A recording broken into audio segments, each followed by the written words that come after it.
Hailakandi road নিবাসী।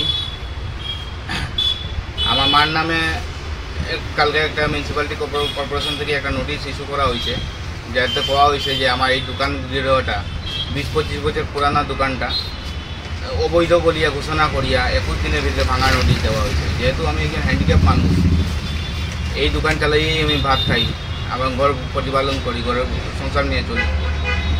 যদি এই দোকানটা ভাঙা পড়ে তো আমি ফ্যামিলি নিয়ে কই যাইব। আর আমার হ্যান্ডিক্যাপ মানুষ, আমার নাই চাই চাকরি নাই কিছু, এটা নিয়ে এই যে যদি ভাঙাই পড়ে এটা নিয়ে তো আমি অসহায় মানুষ, আমি তো রাস্তা যাই যাইব। এটা একটা অমানবিক অর্ডার ইস্যু করা হয়েছে, যেটা অর্থের বিনিময়ে করা হয়েছে।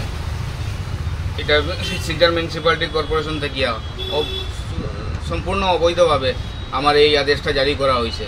যদি আমার জায়গা জমি যদি অবৈধ থাকে তো আমি আদালতের নির্দেশটা মানব। এই মিউনিসিপ্যালিটি অর্ডারটা এইটা মানার যোগ্য না।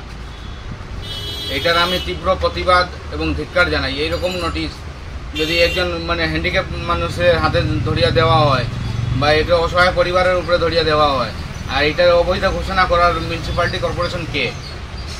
এটা যদি অবৈধ ঘোষণা করতে লাগে এটা তো কোর্টে করতো, কোনো আদালতে করতো।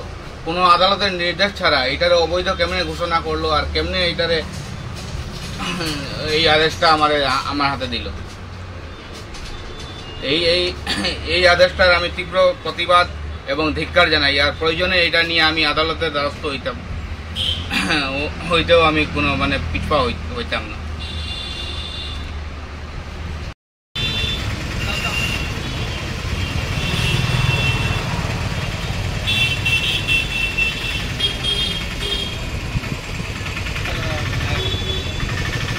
ঘুষ খাওয়া বেশি কমে আগের দিন লাস্ট